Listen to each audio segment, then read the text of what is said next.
আসসালামু আলাইকুম। এই মুহূর্তে এসে জামাত কি খেল দেখালো? জামাতের আমির এটা সেরা সিদ্ধান্ত? অর্থাৎ রাজনৈতিক অঙ্গনে আবার তৈরি হয়েছে নতুন উত্তেজনা। জামাত ইসলাম সহ আরও ৮টি রাজনৈতিক দল হঠাৎ একজোট হয়ে স্পষ্ট বার্তা দিয়েছেন, গণভোট অবশ্যই জাতীয় নির্বাচনের আগে হতে হবে। ডক্টর মোহাম্মদ ইউনূস সরকারের নেতৃত্বে অন্তর্বর্তীকালীন সরকার বেশ চাপের মুখে পড়ছে। প্রথমে ধারণা করা হচ্ছিল খরচ কমানোর জন্য গণভোট এবং জাতীয় নির্বাচন একই দিনে অনুষ্ঠিত হবে, কিন্তু সাম্প্রতিক বৈঠকে জামাত আরও ৭টি দল একযোগে বলছে না, নভেম্বরে গণভোট দিতেই হবে। নির্বাচন ফেব্রুয়ারিতে হোক, কিন্তু গণভোট আগেই দিতে হবে। রাজনৈতিক মহলে এই যে ঘোষণার পরে আলোচনায় আসে, জামাত কি আসলে ডক্টর মোহাম্মদ ইউনূস সরকারকে হুঁশিয়ারি দিয়ে দিল? তাদের যে এই অবস্থান স্পষ্টভাবে ইঙ্গিত দিচ্ছে, যদি গণভোটের তারিখ পরিবর্তন না করা হয়, তাহলে 11ই নভেম্বরের কর্মসূচি সরকারকে বড় চাপের মুখে ফেলতে পারে। ঢাকায় জাতীয় গণতান্ত্রিক পার্টি কার্যালয়ে অনুষ্ঠিত ৮টি দলের বৈঠকে এই সিদ্ধান্ত হয়।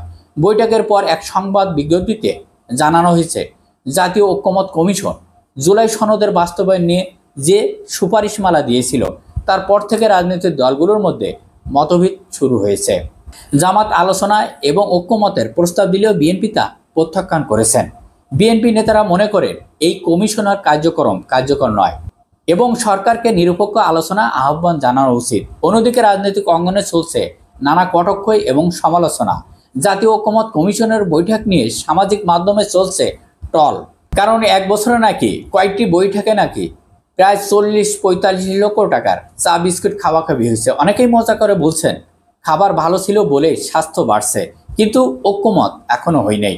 রাজনৈতিক বিশ্লেষকরা বলছেন এই মতবাদ যদি আরও গভীর হয়, তাহলে দেশের অস্থিরতা বাড়তে পারে, এমনকি হঠাৎ কোনো বড় রাজনৈতিক পরিবর্তন ঘটতে পারে।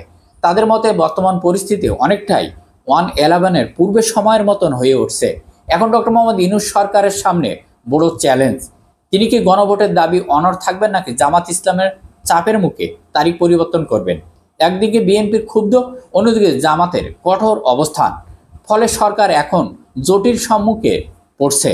সব মিলিয়ে বলা যায় দেশের রাজনীতি আবারও এক অনিশ্চয়তা কুয়াশায় ঢেকে যাচ্ছে। ফেব্রুয়ারিতে নির্বাচন আদৌ হবে কিনা, তবে এই ধোঁয়াশা কবে কেটে যাবে আর নির্বাচনের দিন সূর্যের আলো উঠবে কিনা, তাই এখন সময় বলে দেবে। সবাই ভালো থাকবেন। আল্লাহ হাফেজ।